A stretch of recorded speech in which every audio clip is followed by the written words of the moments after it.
વેદ અને પુરાણોમાં ઉલ્લેખ જોવા મળે છે કે આ પૃથ્વી ઉપર 4 યુગ વીતશે, જેમાં સતયુગ, ત્રેતાયુગ, દ્વાપરયુગ અને કળિયુગ ઉલ્લેખનીય છે.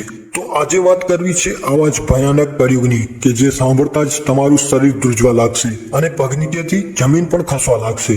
આપણા શાસ્ત્રોમાં ઉલ્લેખ છે કે આ કળિયુગનો તેમજ હજારો વર્ષો પહેલા જણાવવામાં આવ્યું હતું કે કેવું હશે આ કળિયુગ, કેવું હશે આપણું ભવિષ્ય, કેવું હશે આ સમય, કળિયુગમાં લોકોનું વર્તન કેવું હશે. તો આવા ઘણા બધા પ્રશ્નો છે કે જેના જવાબ હજુ સુધી ઉકેલવામાં નથી આવ્યા. તો ચાલો જાણીએ શું છે આગમના એંધાણ. જ્યારે આપણી પૃથ્વીની રચના થઈ ત્યારે ભગવાન બ્રહ્માને પિતા તરીકે, વિષ્ણુને પાલનકર્તા તરીકે અને શિવને સંહારકર્તા તરીકે ગણવામાં આવ્યા છે. ત્યારે 4 યુગની વાત પણ કરવામાં આવી હતી, જેમાં પહેલું સતયુગ, પછી ત્રેતાયુગ, પછી દ્વાપરયુગ અને છેલ્લે કળિયુગનો ઉલ્લેખ આપણા પુરાણોમાં જોવા મળે છે. એવું માનવામાં આવે છે કે કળિયુગના સમાપ્તિના સમયે મોટો પ્રલય આવશે, જેનાથી પૃથ્વી જળમગ્ન થઈ જશે અને બધા લોકોનું વિનાશ થઈ જશે.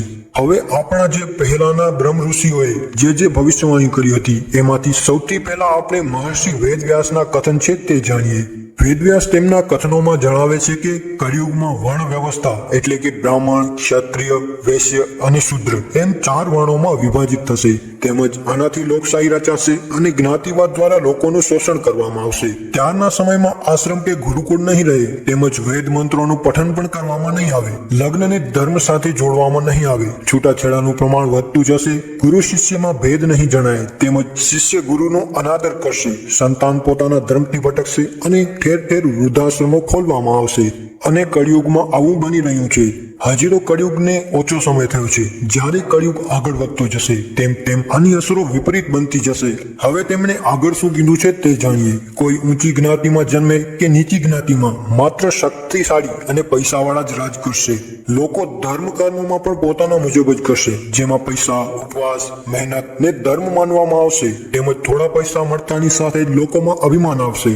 સ્ત્રીઓમાં પોતાના વાળનું અભિમાન આવશે. તેમજ સોનું અને હીરા લુપ્ત થઈ જશે અને સ્ત્રીઓ પોતાના વાળથી જ સંપૂર્ણ શણગાર કરશે અને સ્ત્રીઓ પોતાની મર્યાદા ભૂલશે. આવું જ બની રહ્યું છે આ કળિયુગમાં. આપણે બધા જોઈએ છીએ કે સ્ત્રીઓ પોતાની મર્યાદા ભૂલી રહી છે અને લોકો પોતાની પૈસાની લાલચમાં વધુ ને વધુ ગુના કરે છે. અને જેની પાસે વધારે પૈસા હોય તે વધારે અભિમાની બની જાય છે અને કોઈ લોકોનું માનતું નથી અને બધા પોતપોતાનું જ કરે છે. અને લોકો ધર્મમાં તો માનવાનું જ બંધ કરી દીધું છે. બધા નાસ્તિક થઈ ગયા છે. કોઈ કહે છે કે ભગવાન નથી તો કોઈ કહે છે ભગવાન છે. એમાં જે ભગવાન નથી કહેવા વાળા છે એ બધા પુરાવા માંગે છે કે ભગવાન છે, તો એના પુરાવા શું? હવે આગળ વેદવ્યાસજીએ શું કહ્યું છે તે જાણીએ. કળિયુગમાં યુવતીઓ ધનવાન માણસને પતિ બનાવશે, તેમજ ગરીબ પતિને તરછોડી દેશે. પૈસાનો વધુ પડતો ઉપયોગ તો ઘર બનાવવામાં જ પૂરો થશે, જેના લીધે દાન પુણ્યનું પણ મહત્વ ઘટશે. પૈસાનો ખોટો ઉપયોગ મોજ મસ્તી અને મનોરંજનમાં કરવામાં આવશે. તેમજ ધર્મ કર્મના કામોમાં આ પૈસો વપરાશે નહીં. હવે આગળ શું કહેલું છે તે જાણીએ. કળિયુગની યુવતીઓ પોતાના મુજબ જીવન વિતાવશે અને તેનો સ્વભાવ તેમજ આચરણ વિલાસી બનશે. તે અનીતિ અને બીજાનું અહિત કરવામાં પણ પાછી નહીં પડે. કળિયુગમાં પૂર અને સુકાળ દુકાળ જેવી પરિસ્થિતિ મોટે ભાગે સર્જાશે. માનવની જીવનમાં ક્યાંય પણ ચેન નહીં પડે. કળિયુગમાં વરસાદના અભાવે ખાનપાનની વસ્તુઓની કમી આવશે, જેના લીધે ઘણા માણસો સાધુઓની જેમ ફળ, ફૂલ અને પાન ખાઈને ટૂંકું જીવન જીવશે અને ઘણા લોકો આત્મહત્યાઓ પણ કરશે, જેનાથી તેને આવી બધી સમસ્યાનો સામનો ન કરવો પડે. કળિયુગમાં માનવ જીવન નાની મોટી પરેશાનીઓથી ઘેરાયેલો રહેશે. મોટે ભાગે માનવો સ્નાન કર્યા વગર જ ભોજન આરોગી લેશે. તેમજ અંતિમ ક્રિયા, શ્રાદ્ધ, દેવપૂજા અને તર્પણની વિધિ પણ કોઈ નહીં કરે. કળિયુગની સ્ત્રીઓ લોભી, વધુ ખોરાકવાળી તેમજ બુદ્ધિહીન હશે. આ ઉપરાંત જણાવેલ તમામ શબ્દો મહર્ષિ વેદવ્યાસજીના છે અને તેમણે જે કહેલું હતું તે આજે સાચું પડ્યું છે. અને વેદવ્યાસજી આશરે 5000 વર્ષ પહેલા આવું કહી ગયા હતા. હવે આગળ બીજા એક સંત છે, તેમણે શું કીધું છે તે જાણીએ. સ્ત્રીઓ પોતાના પતિ તેમજ ગુરુઓનો પણ આદર સત્કાર કરશે નહીં. બાળકોનું પેટ ભરવા પહેલા પોતાનું પેટ ભરશે. મિથ્યા તેમજ કવેણ બોલશે. આ સિવાય તે દુરાચારી પુરુષોને મળવાની આકાંક્ષા રાખશે. માનવનો વેદ પુરાણ ઉપરથી વિશ્વાસ ઉડી જશે. કર્મકાંડીઓની બોલબાલા થશે. તેમજ ધર્મ કર્મ કરવા વાળા ધાર્મિક લોકોને તજવામાં આવશે. અને કળિયુગના હજી તો થોડા જ વર્ષો વીત્યા છે અને આવું થવા માંડ્યું છે. હજી તો કળિયુગ આવવાનું વાર છે. જ્યારે કળિયુગ બરોબર આવી જશે ત્યારે આનાથી પણ વધારે ખરાબ એવા વર્તનો થશે.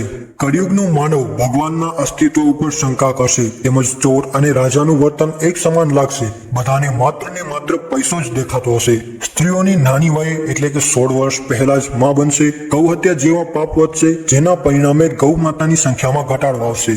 સાધુ સંતોની વાણી તેમજ વર્તનમાં ફેરફાર દેખાશે. નાની ઉંમરે વાળ સફેદ થવા માંડાશે અને 30 વર્ષ સુધીમાં તો ગળ પણ આવી જશે. અને જ્યારે કળિયુગ મધ્યમ ગાળા પર હશે ત્યારે લોકોની ઉંમર 16 વર્ષ જેટલી જ હશે અને ત્યારે લોકો નાની ઉંમરમાં જ મૃત્યુ પામશે. ભગવાન શ્રી નારાયણ કળિયુગ વિશે જ્યારે નારદ મુનિને જણાવતા હતા તો તેમણે જણાવ્યું હતું કે આ સમય એવો હશે જેમાં પુરુષો પોતાની પત્નીને આધીન થઈને રહેશે. તેમની સ્થિતિ એક ચાકર જેવી હશે. તેમજ પોતાની પત્નીઓના કવેણ પણ તેમણે સાંભળવા પડશે. જ્યારે કળિયુગના 5000 વર્ષ પૂરા થશે ત્યારે માં ગંગા વૈકુંઠમાં પાછા ફરશે અને ત્યારે ગંગા નદી સુકાઈ જશે.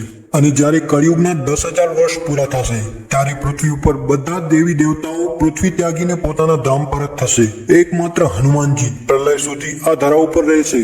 એક એવો સમય આવશે કે જ્યારે મા ભૌમ અનાજ ઉગાડવાનું બંધ કરશે, કોઈ પણ ઝાડ ફળ ફૂલ નહીં આપે અને કામધેનુ ગણાતી ગૌ માતા દૂધ આપવાનું પણ બંધ કરી દેશે.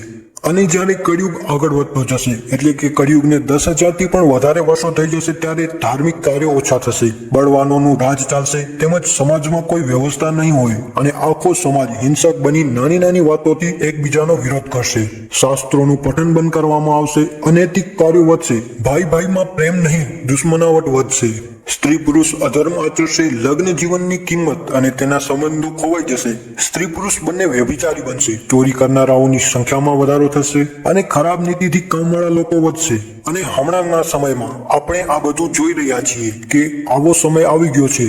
હવે પુરાણો મુજબ કળિયુગનો સમયગાળો 4,32,000 વર્ષોનું છે અને જેમાંથી અત્યારે તો ખાલી 8,000 વર્ષ જ પૂરા થયા છે. તમને આ વાત જાણીને આશ્ચર્ય થશે કે જે કળિયુગ છે તેને પણ 4 ભાગમાં વહેંચવામાં આવ્યા છે, જેમાં એક ભાગ 1,08,000 વર્ષનો રહેશે.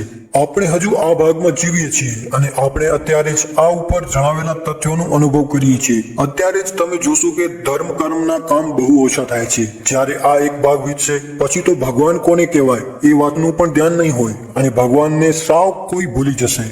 અને જ્યારે કળિયુગનો બીજો ભાગ આવશે ત્યારે કોઈ પણ વ્યક્તિ પોતાના ઘરમાં દેવી દેવતાઓની છબી પણ નહીં રાખે.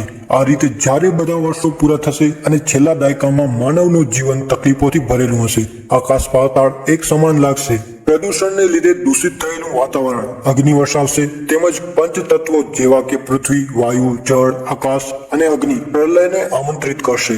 અત્યારે તો હજુ શરૂઆત છે. હજુ તો ઘણા વર્ષો બાકી છે, પરંતુ આપણે આપણી આજુબાજુ આ બધું જોઈએ છીએ.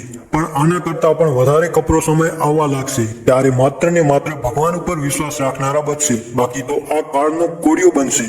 વિષ્ણુ પુરાણમાં ઉલ્લેખ છે કે જ્યારે આ પ્રલયનો સમય નજીક આવશે ત્યારે ભગવાન વિષ્ણુ પોતે આ પૃથ્વી ઉપર કલ્કી અવતાર ધરશે અને તે તેમના ભક્તોનો ઉદ્ધાર કરશે. તો માત્ર પ્રભુ ઉપર વિશ્વાસ રાખી સારા કર્મો કરતા જાઓ, તેનું ફળ આપવા હરિ પોતે આવશે એવું વિષ્ણુ પુરાણમાં કહેવામાં આવ્યું છે. અને મિત્રો, જો તમને આ અમારો વિડીયો ગમ્યો હોય તો તેને લાઈક અને શેર કરજો.